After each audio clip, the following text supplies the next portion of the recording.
Championship Series. As Jim Cummins reports, the Twins won with an assist from the Metrodome. My baby waves the homer hanky. Not since 1970 have Minnesota Twins fans had so much to celebrate. Their team is in the playoffs at last.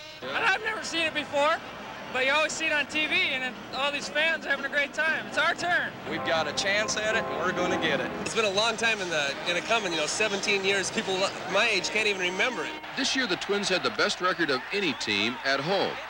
Home is this inflated dome that has given opposing teams fits in the past because often their players would lose sight of the ball against the gray Teflon ceiling.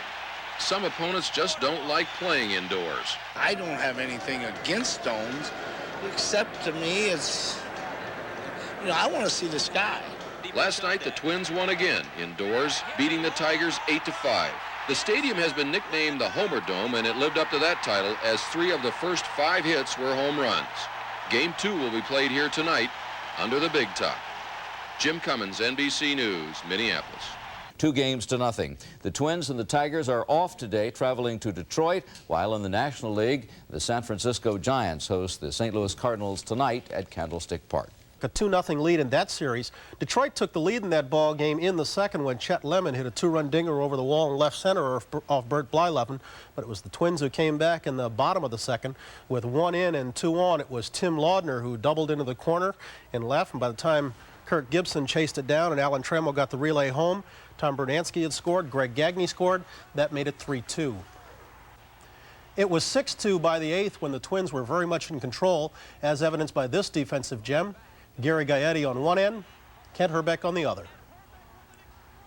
A Detroit solo homer upped it to 6-3. But Juan Berenguer came in to get the save. He struck out 4 of the last 5 he faced, including Pat Sheridan right here. The Twins won at 6-3, take a 2-0 lead in that series. And Mike Schmidt and Willie Randolph have joined us again to take a look at what's going on. Are you surprised Minnesota's beaten Detroit's best 2, Jack Morris and Doyle Alexander? Not really, not really. They play with a lot of emotion in that ballpark. The crowd's behind them 100%, and they can do that too. They can put some numbers on the board. have you yet sensed an answer as to whether or not the Tigers left all their emotion in the last week of the season? I'm still not convinced they did. They just ran into a very emotional ball club right now. They're trying to do their best, but Minnesota's just playing just this inspired baseball right now. Tonight at St. Louis and San Francisco in Game 3, that series is tied at 1-1. You surprised? Not really. I think things are going pretty much the way I figured they would. It's kind of a dull series thus far. You don't have any a lineup full of power hitters and popular players. There's not a lot of excitement. I don't think St. Louis is in that bad a position, though. Let's talk about the one strategy thing that has happened in this series, and that's Roger Craig coming to the fore. He has basically shut down the St. Louis running game. They've tried twice. He's caught them both times with pitch outs. Well, first of all, you got to get to first. You can't steal first, and Coleman and Smith aren't getting to first as much as they'd like to. And that's great. He's done that all year. There's one time they did get Coleman. But, it's a catcher. He looks over to the dugout before every pitch, and it's amazing the control that Roger Craig has over his battery. Does he have St. Louis's runners intimidated? Will he stop the running game that way? Oh, I don't think you can intimidate their runners. I think they'll steal some bases before this thing's over, and I think their speed will be a big factor in these 2 games in San Francisco. Let's talk about some of the emotion that has happened in that series. Most of it provided by Jeffrey Leonard. He had a home run in Game 1. Off Matthews. He had a home run in Game 2 off John Tudor, and in both cases, after he sent it out, he took much longer to get around the bases than you have 535 times. Well, I'll tell you, it's 414 to straightaway center in St. Louis, and for a guy to know the ball's out of the ballpark, he must have hit him pretty good. And, but talk to me about this trot. It's a nice trot. It's slow. It's slow, and I think he says hello to his grandmother and his father and his wife and everyone in the stands all the way around. He's enjoying this trot. Yeah, and the Cardinals are not. If you're on the Cardinal bench, what's going on while that's happening? Gets the juices flowing a little bit more, makes you play a little bit harder, and of course McGrain, a left-hander's pitching again tonight, but the big question is, will Leonard play when the right-handers pitch? I don't know, we talked about Aldretti, remember? Yeah. And he hadn't what do been you in the think? game yet. Well, it depends probably on tonight. It's hard to take a guy like Leonard out, though, right now.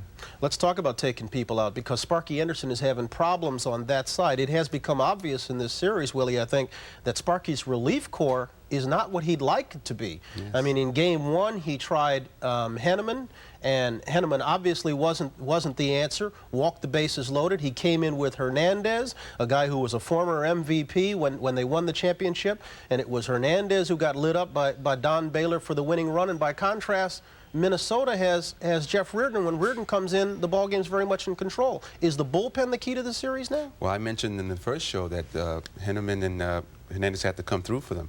First game, they didn't do the job, but yes, it's still a key. You have to be able to get to those guys, and they have to shut the door, just like Reardon's done.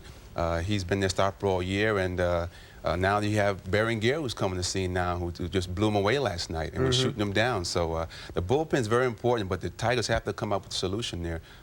What do they have to do besides the obvious? Well, to get back home and show them right away that, you know, you're in our ballpark now, and we're going to show you how to play the game on our turf. You told me on Monday that you liked the Tigers. Do you still? I still like them. I really do. I think they're going to play well at home, and you know, again, things change around a little bit, but I think they're going to show that they're a better ball club. You told me on Monday you liked the Cardinals. Want change? No, still like him. McGrain's got to pitch the biggest game of his life tonight. Obviously, I think Force will be a key, the right-handed pitcher, and the big question is, will Jack Clark play? They may need Jack Clark. We'll see you both on Monday. Okay. Have a nice weekend, guys. 51 past. We're back in a moment after a station break.